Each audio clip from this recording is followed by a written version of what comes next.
Thanks for joining me in Noir Alley. I'm your host, Eddie Muller. This week, the best actress in movie history, Barbara Stanwyck, stars in The Strange Love of Martha Ivers. Stanwyck donned some incredible outfits, courtesy of the legendary Edith Head. And because of that, I am joined today by Edith Head experts and authors, Vince Keenan and Rosemarie Keenan. It's good to have you guys back on the show. Happy to be here. Okay, very good. Now, before we get to talking about the meat of this, which is Edith Head and her relationship with Barbara Stanwyck, I do just want to point out that this film is written by a guy who was like starting his somewhat meteoric rise in the business that would be cut very short in 1951. That's Robert Rossen, the writer who had written A Walk in the Sun just before this, also directed by Louis Milestone. It's a little weird to see Louis Milestone making a noir film. It's like the only one on his resume is this one, and it's from the maker of All Quiet on the Western Front. Not the guy you'd think of for noir. Yeah. But he does a hell of a good job with this one. Phenomenal. But enough of that. Let's get to Edith Head. And of course, the reason you guys are an expert on Edith Head is because you have this series of books, Designed for Dying and Dangerous to Know, the first two of this series, in which Edith Head solves crimes. Yes. Right? Yes. There's not enough on her plate being the head costume designer at Paramount. She also has to solve crimes in Hollywood. Okay. Somebody has to do it. Brilliant idea. Keep the streets safe. And we know there's just crime-infested Hollywood in this time, definitely. So it's brilliant. Brilliant idea. But tell me about Edith Head's relationship with Barbara Stanwyck.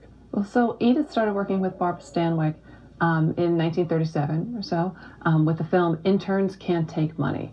But Travis Banton, at that point, was the lead designer at Paramount.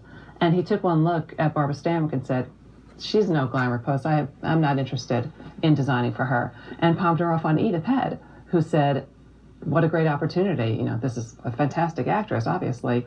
I'm going to turn her into a clothes horse, because she definitely wasn't at that point. So she was basically playing tough, brassy, big city women and hadn't had the opportunity to do a lot of dress pictures. Right. And Edith was going to change that. And she did. So really starting in 1941 with The Lady Eve. She designed just this gorgeous, glamorous wardrobe for Barbara Stanwyck in that film. And Edith was great at working that fashion magic. She could camouflage figure flaws. And so Barbara Stanwyck, you may not have recognized this, had a very long waist and kind of a low-slung derriere. So Edith's solution to this is she would make the waistline so that the front was higher and wider and the back was lower and narrower. And it kind of gave the illusion of maybe a little lift in the backside. And it allowed Stanwyck to wear straight skirts. Which she'd never been able to do before. Right. You look at all the films she made prior to her working with Edith Head, no straight skirts. Right, and it doesn't have that glamorous look. There's a scene at the end of Martha Ivers that just epitomizes that. The gown she wears, Barbara Stanwyck wears in that last scene, is gorgeous and has a wide waistband in the front, lower in the back, and even at one point, Stanwyck is standing in a doorway and there's the mirror of her vanity is behind her, and you get a perfect shot of both the front and the back of the dress at the same time. You can see the magic in action. You can see it happening.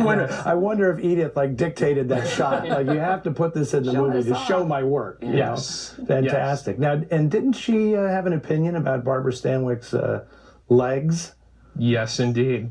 She said they were the best legs in the business, better even than Dietrich's. Wow. Which is saying something. That is definitely saying praise. something. Yes, indeed. So I want you guys to have the privilege of introducing this movie today. Wow. So are you ready? Yeah. Take it away.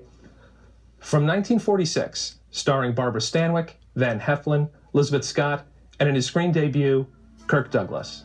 Here is The Strange Love of Martha Ivers.